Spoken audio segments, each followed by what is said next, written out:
First question ko para kay Jake. Jake, yun nga na-mention na sunod-sunod yung naging proyekto mo no this past few months. Ikaw, how do you assess your performance from each project that you are doing? Hi, Juan. How do I assess? Well, all I can say is personally, personal ko lang nararamdaman. I'm more comfortable now compared to when I started with Marry Me and then Broken Marriage. Ngayon, natutunan ko nang i-enjoy yung ginagawa ko. I don't want to assess my performance. Ang alam ko lang, yun nga, mas kampante ako, mas nakakapaglaro na ako sa set. Ito naman, follow up ko dyan. Anong reaction ng mom mo o ni Eddie kapag, pinapanood tong mga projects mo? Wow. Yung reaction ng mom ko, lalo rin sa trailer ng A Family Affair. Oo. Nagulat siya kasi I didn't tell her about it kung paano yung character ko. Sabi ko lang playboy. Ganyan. So nung nakita niya yung that specific scene na nasama sa trailer, nagulat din siya.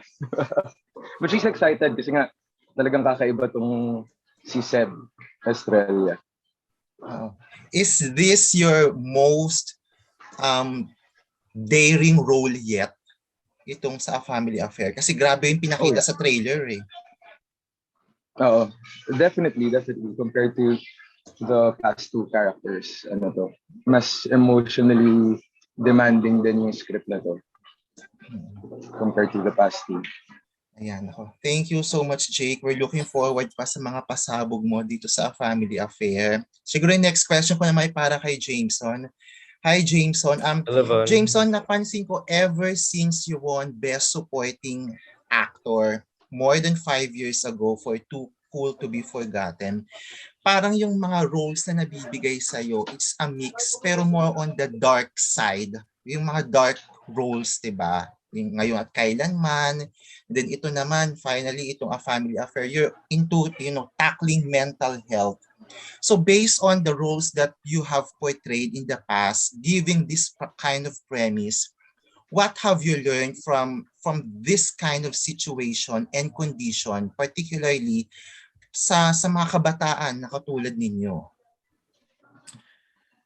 Well, actually, very tricky din yan kasi for example, if I do roles na parang involves suicidal or if I play roles na parang as a suicidal person, let's say, I mean, me personally, I never really had that kind of thought, and I like how do you put your mind in that way, diba? Into that moment, and what I learned siguro is na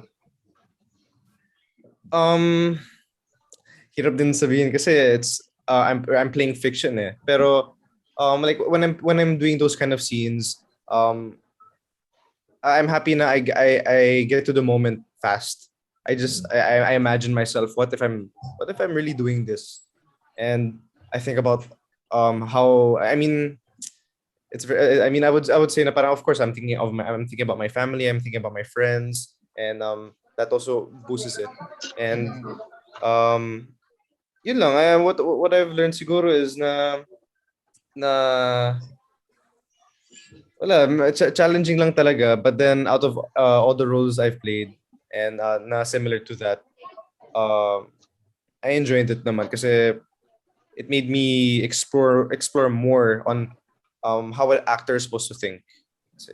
Siguro the good question would be, how are you taking those challenges? I mean, may kinukonsult ka ba ng mga professional psychiatrists, or you watch projects or films na may ganitong klaseng tema? Usually I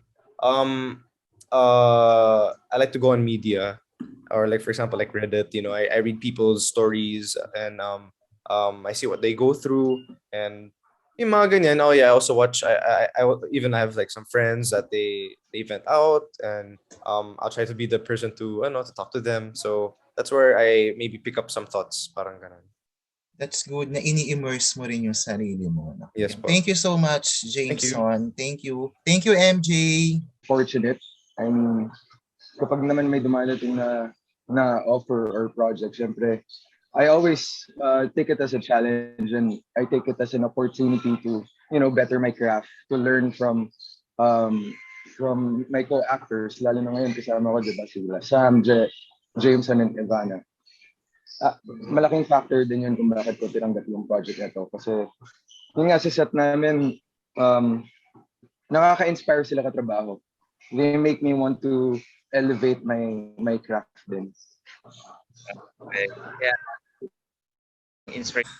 Exhausting. Yun yung masasabi ko.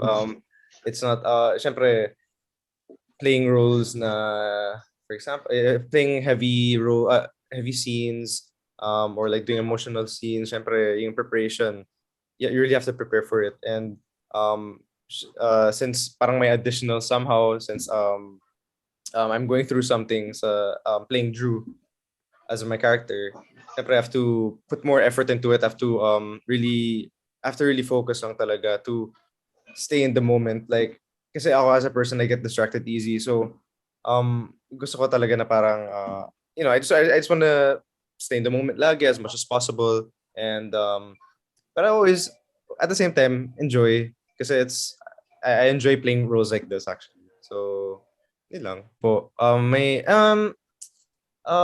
Similar, may mga roles na similar nagawa ko. Yes. Okay. And nakaka-curious din, no? Yes, I hope everybody's looking forward to it. Siguro makikita nyo na lang din siguro pag napanood na natin. Pero siguro more than having pegs for characters na ginagawa namin, talagang amalgam naman yun eh. Parang kumbaga parang it's a mixture of a lot of different people that we know. One person or you get reminded, ang intention is that you get reminded of yourself when you watch a show, di ba? Right. When you watch a teleserye, you get reminded of your personal experiences. So you get engaged kasi parang you question yourself, paano kung ako yung nandun? Paano kung kapatid ko yung naipit sa ganito? Parang that could only work if it is not very specific as okay, he is this person that I know, or this is this family that we know. Of course, in this teleserye, there are certain families that you can get reminded of, but that is not that is just part of it. Kasi ito is specifically the Estrella family of a family affair. Ayun. Wow.